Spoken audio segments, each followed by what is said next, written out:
tan chaba mayang or bread chaba foreigners da apang sibadi sibaya sibijonu but ai khoigi kaisu khangjadaba manipuri praja sing haidare ko ngasigi mirol adagi magi blind followers like comment piriba mayam singse amuktang gyan tahan ge thengdadring aida aduna first covid ki matamda try to remember nang na bo ayunda phawra ga phone tawra ga hare do ke ai iyamba sanjoy bu sum sidore na akhoi covid ki oxygen change na hare do and then what happened was next aina kai to wi na nangi iyamba sanjoy ki damakta nangi family ki damakta aina oxygen thaine from Delhi to Manipur ngasi tharga hayeng yogi bapot ne ko adu ko bigano I saved his life. Howji powder adu yengo dana Lisipriana as I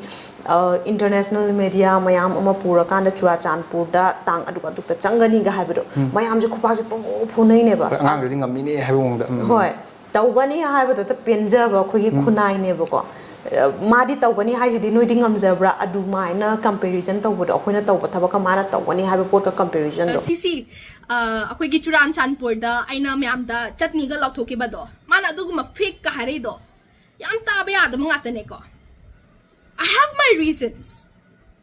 I do reasons kangda bi the pangta misleading words haji comment ino kangdra di ayon the law ayon the phone to rosi anto ino kholi no hai bi abane ko and I na kai gino chatri do because I have my reasons and let me tell you why. It's because of the government. When ayon the yadrin chalana ba Churachandpur da somaina nungaina da ba aduga social media da talk da ba aduga the interview was direct phone interview was akhoi public ta han birakpa aduga hangning ba paukhom hangkan da ichan Lisipriana adugi paukhom pibi ba sigum je khoi kaya ma yengning hai tare khangning manung da lei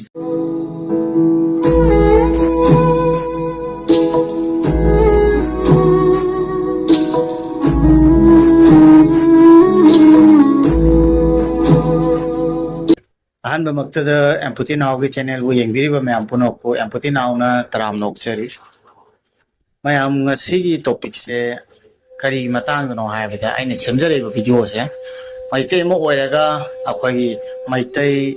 masel aduga akhoi influencer masel nungai na ba na tra sengdok sengjin gi matang da ni hai tare narang video ama thagale first ta archive production gi channel la aktang leiraga umga thagale akhoi ichan Lisipriana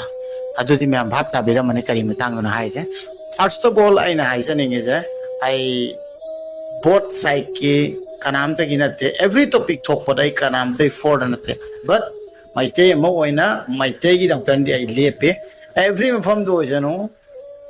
Tripura wagera Kasar wagera Hoza wagera Manipur gi wagera kanglei pa kyur ma pa andale mete wa maite mo ora gadi isa ide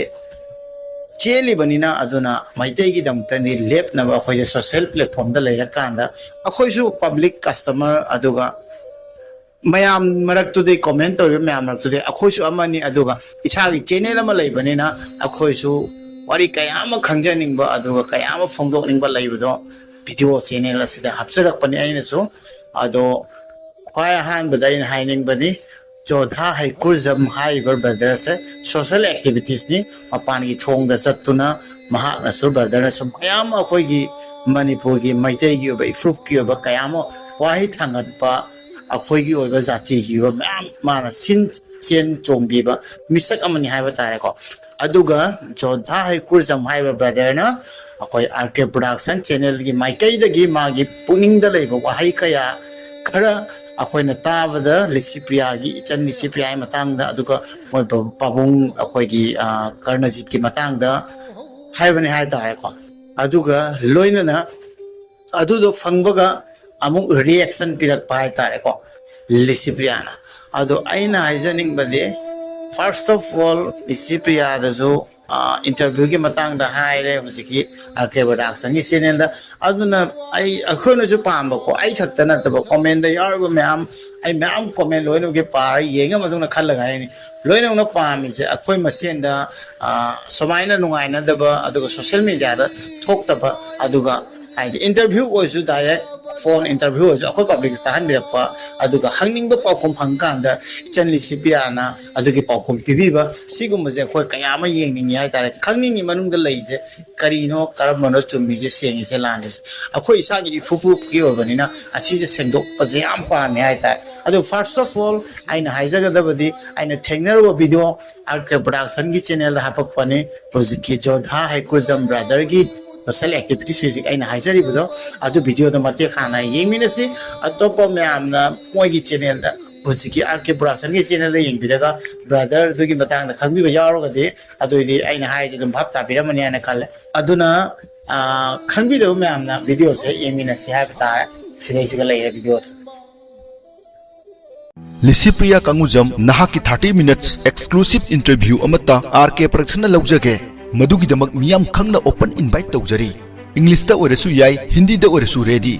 22 September 2025 IT UN General Assembly da wangang ba saba COP 28 mifam da ngangba amuk saba European Parliament ki speaker amuk saruba leibak sigi miyam na ikai khumnariba chauraba organization UFO da phau minamba Karigumba Manipur ki local media singna COP 28 Dubai da Lisipriya na malem gi thakta wangang khre haina yaukhibudu ki proof pi bangam laba UN da 6 times wangang luraba social activist Jodha Heikrujam UN da amuk hana chatlaroi haina lokthokre aran ba tawbudi icha haiba leite purup haiba leite aikhoi masel haibasu leifam thokte Lisipriya mapa machana thakliba minam langsi atopada natte maitai aikhoi dani thabakna thut launa tawraga miyam da chauna utchaiba tawbana 30% sabana 100 Tawni haibata ta harau gumsi tawni lakthokiba mayam tawkidrabani mapa machana tawribasi aikhoi ngamloi ngamgesu khande aikhoi na tawriba kharasisu makoina never ngamloi satpagi paisa leiraba UN gi side event amada wangang badi aikhoi su ngangluba yai amaromda Dr. KK Singhi chanajaba marup oiriba high tech group ki chairman Dr. Tirupati fraud amadi scam kaya da senaduna jail da leiruraba case kaya na yomliba miyoi duga samnaraga hojikna Manipur da amuk hospital hangni hairi Kadai da sariba hospital no registration panglabra mari leinaba authority singna clearance loina pirabra karamba degree gi super specialist doctor ahum no visiting oina laktoira doctor ahum dugi ming haibiyu hospital hangni hairam laga OPD clinic oina hangbadi chumloi miyam da maring marang hanganu mayek sengbiyu aina haining ni posina adum yengbiyo ko Lisipriya Kangujam page September 11 ta mana haibse kai hageda Lakliba September ki aroi bachayo United Nations headquarter da pangtok kodoriba malem gi luchingba kya saru ya godoriba malengi khwadi chawa maroi ba mifam ama oiriba United Nations General Assembly da aibusu wangang na baton tawre sadi to invite tawre to address in United Nations General Assembly address tawre hai ne ko ado baton tawle India gi oina angang ai khaktani saru ya godoba ima ga iga day 19 da US gi damak India thadol gi miyam ya phom mangol pibir mo hai sidai dai ni screenshot lobo kan sida 15k di like tok thokhreba 2.2k imsu comment pigreba aduna mayamna magi social media da ugane bako hamda ma se photo ahum se upload tormeba amma ani ahum asi ahum jineba aina ngana screenshot la horabaneba la hori je kaino da sum apang sibdo sigi page di kakreba but magi thread da yauriba chegab da han bagi page ki da dear speakers and partners haibe se commonly kogi mail ama forward to kan da cc yaw na haiba port neba BCC da juneba ko lai je BCC da aduga si jida mathak to dum yaure ko UNGA high level site event haidana aduna sona kan gi page site kakhiba fabricate toba akogi moina edit toroga unofficial invitation saba mathak to official speaker invitation gana akogi subject ga yaholi malhan bado adadum phawani yengbiu ko IT General Assembly ha ga bracket ki manung da high level site to yaw the event khar yawi do Jabi da wiko silai se. Event site yaw da baneba. Site yaw. Asai dear speaker and partner high bazida UNGA high level site event na mayek seng na yaw baze. So am dana magi personalized oina invite to talk pani high baze utna buhona da site event high bado event tang high pane base. Event site yaw di maram ni kaino matam da akhoi na udu jap haidi apang ma praja sing na udu na kaino da asma high level ki oiba high level high da di she is very extraordinary like very familiar or aduna high level ga invite tawre hapo to uhanna bahuna bukanda event the site to hafta baneba site high gading sai na hajagi site event ki po tar ka doi neba high level high da general assembly high level la ngani habi po da tahanna bahuna bukanda events yaw da baneba ado praja singna say XYZ followers in the Kangoi Duneba, Kubaku Duneba. Check up with a Makai Dam Timbio. Typo errors Typing errors people's keys. They move as I mean general term the speakers and partner and higher consider they are Miss Lissipia account personally invite up among the same base. CJ it's everything fabricated. Yam Chaukalaba Matamzida ko Chat GPT Amayam later than See Matamzida Asugyam Angang Machagi Mong the Semapaze, Hoy Machina Zumara Mongani, Mapabung no Bota, Masano Pino Bota, look crazy. The Amana even Sizu Magi Twitter thread to the Yaw when it thread to Male. Sigise. Sizu Higging Mada UN Sambira Pagaman, when do you see Manico? I see a quick Machu Gayari sings, side the Gayao Sikogi, Sustainable Development Goal, 17 goals to be colored to neighbor. Hadi Malanaba Hitare. I don't know, there's them swear is over high level side out of the event Hayakanda. Kahani figure Masiam Nabani Hitare. Tan Java Mayang or bread Java foreigners the Apang Sibadi Sibaya, Sibijonu, but I quagi. Kaishu Khangzadaba Manipuri Praja Singh Haitareko, Masigi Mirol, Adaki Magi blind followers, like comment, Piriba, Mayam Singh se, Amuktan Gyan Tahange, Teng the Dring Aida. Aduna, Tauriba Potsi, a singba se Kaino, Kari Fabricatowi, Kai Sando Sargentawi, Tase Namak Chatlabra, Chatabara, Hibana Chimbado, Suntok Tawi or Tok de Hebewainate, Kogi Mitrang Sanarga, Kogi Tamaiba Haitareko, Kogi Kaishu Khangzadaba. Manipur Miam se Thamai bagi mong da emotionally blackmail taroga haitare. Sum sana bagi film da sana film dum lak se aiju Manipur ki ifuruk ki da makta sungthok chari ba mi amane aiju aiju ifuruk ki habonda lakpa kan da ifuruk da apang si badi yaroi habi matungina thengda dring aida masu achumba lambim da chatsanu thengda dring aida praja su Manipur ki miam su mit na khong sing hona na ba haidana ngasidi Tender Ring Ada, Masidi Tahurage. Joji Powder do Yengo Danana, Lishipriana as I international media, Mayam Amapura, Kanda Churachan Purda, Tang Aduka Changani Gahabido, Mayam Jukupas Pune Nebas. I'm getting a mini having the Hoy, Taugani Habit at the Pinjaba, Kuki Kunai Nebuko. Madi Taugani Haji denoting Zebra, Adu minor comparison to what Okuna Toba Tabakamana Togani have a port of comparison. Do mine Akudas Mayam Angela Kiba, Hoji Powder, Nindon Pubi Miao Ribaneva. Then we have a point at Tabada, halfway in a can but the go.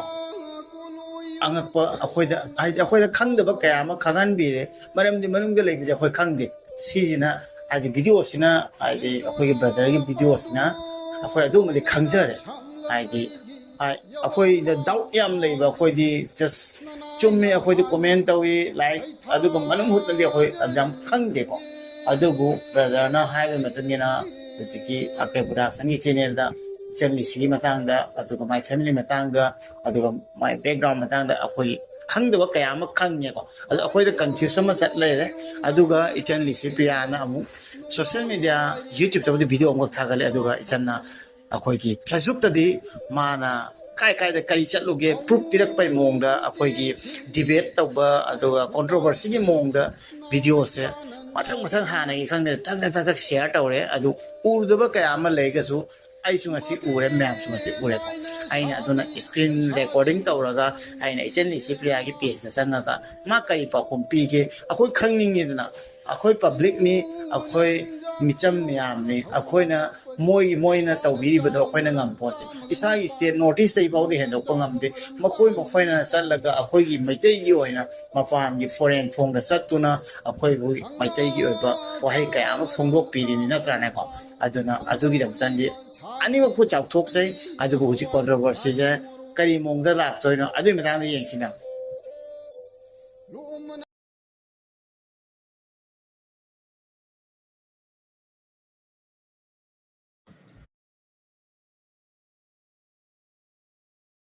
atmosphere सारा खत्म हो गया.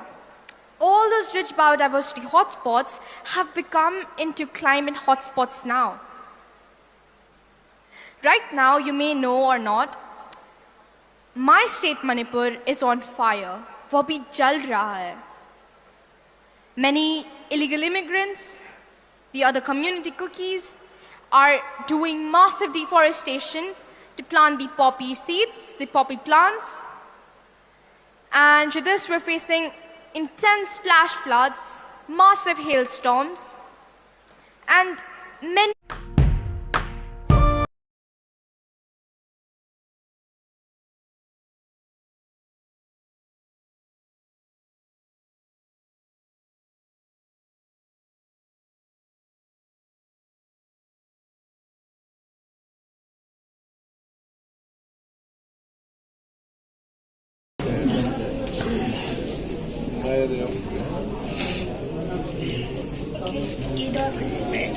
Wow. So that's a K. Non c'è futuro per noi se distruggiamo l'ambiente che ci sostiene. We face tremendous challenges. The political change does not meet the sense of urgency. It's the tensions between the haves and the have-nots that are going to be the most explosive. We must change our behavior to save our planet. We only have one planet to live.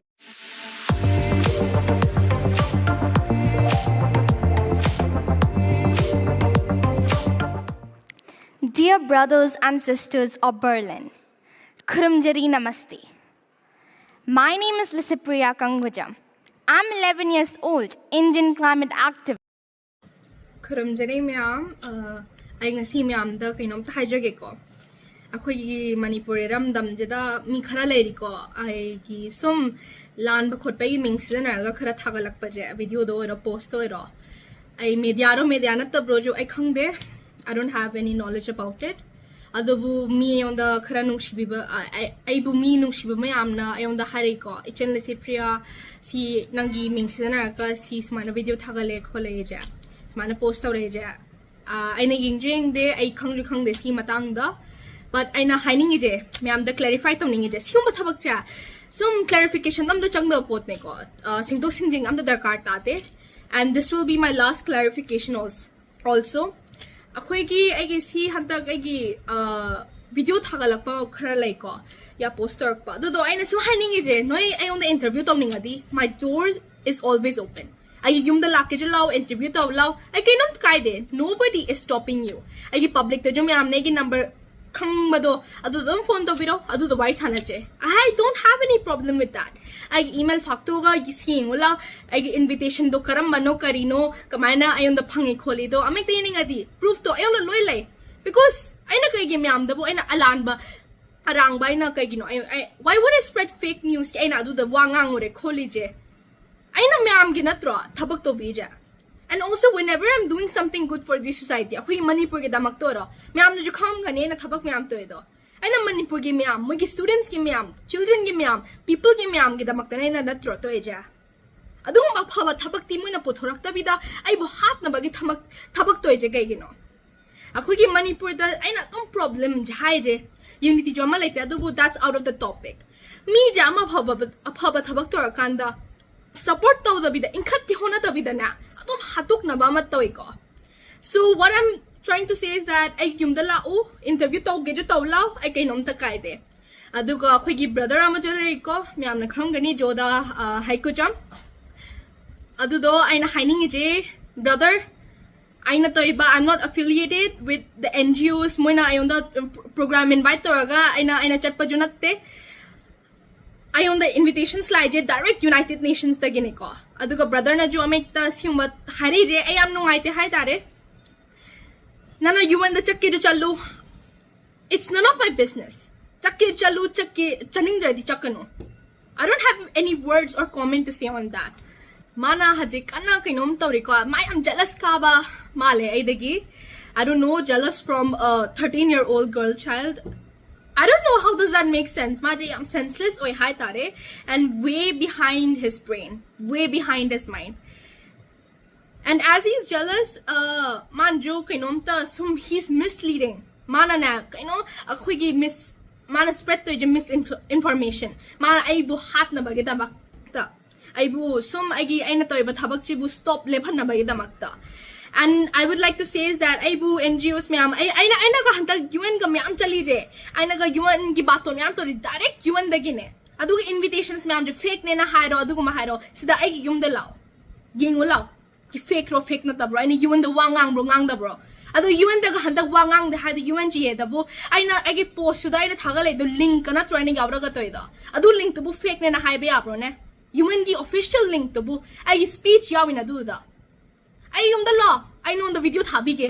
aseng banata bro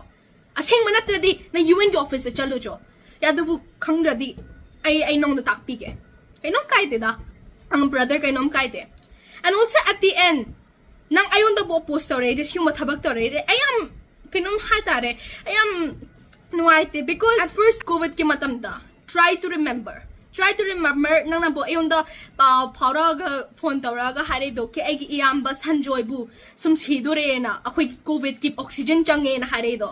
and then what happened was next I na kai to wi na nangi iyam ba sanjoy ki da makta nangi family ki da makta I know oxygen thaine from Delhi to Manipur ngasi tharga hayeng yogi bapot ni ko adu ka bigano I saved his life and also akhoi ki CC akhoi ki churan chanpur da aina myam da chutney ga lauthoki ba do mana adu ma fake ka hare do yam ta ba ya da mga tane ko I have my reasons adu reasons khang da bi da pangta pa misleading words hai je kamain to ino khang dra di ayon da law ayon da phone to ro si kain to ino kholi no hai be abane ko and I na kai gino chatri do because I have my reasons and let me tell you why it's because of the government when I onda yadrin chalan na ba churan chanpur da the government stopped me from going there intelligence kai kai gi matang odum indaraga adu na I didn't want it to cause any drama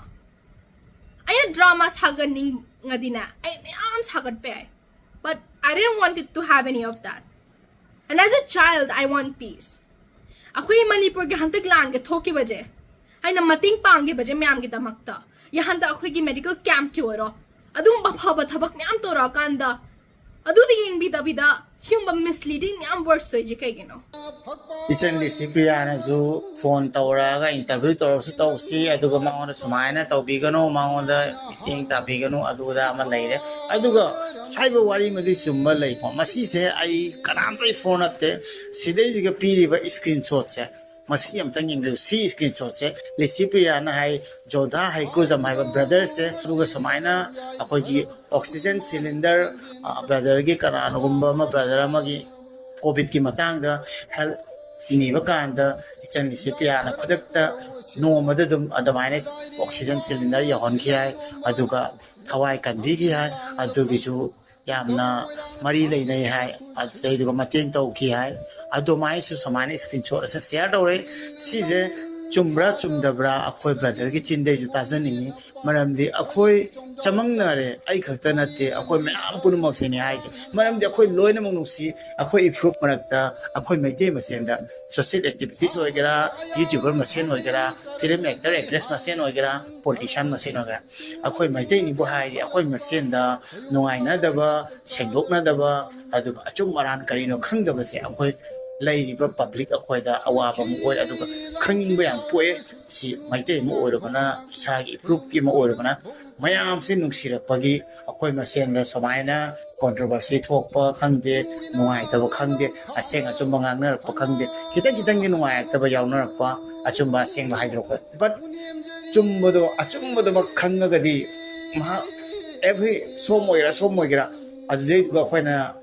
warofam thoye warawo de junu ai kam thokte maram de achumba do khangini empathy na ona khangning ma do na mayam so khanging amani khalle aduna ai karam thai right na te sire je khanbi ganu ai na nisigi for the wanga ye unrami ana na traga brother jo da gi maram na ga ai brother jo da bu thengna dri but maha ki wahai taraga with proof ma jo che srang ulaga screenshot myam ulaga akoi de samang na baba fawe adu na ne na ngasi video se hapkala pase adana myam gi su kari khalle ai pamadi special interview ma phone da khangde video call da khangde call do su edra mani bola ko kana arte production ni mafam la ga interview ma Sipriana pi de kati myam da amena phone khanging ba kaya am khangu phangani khalle aduna dragana khudong chadragana phone hi tawnaraga sengdongnaraga interview ma cha amadi pami hane khalle khoi rom dei chu aina pam ba tawna myam su pam mone ne khalle sini myam en putina wi wakanon ai ki wakanon ne adu masima dang ai ga si video se masima ta salo shin jar ga mayam tam do bi myam ngai bi ne khamjari aduga anai yaubiganu harau waina leibiu anai yaubase pamde aina so hai tare isagi mungda khangde ai thok leibanina ai subscriber myam ai nuksi ga viewers myam puno kya fawda pame pasibadang haraga ina sing video solo sinjara ge adudi myam kunna hai winner yai fare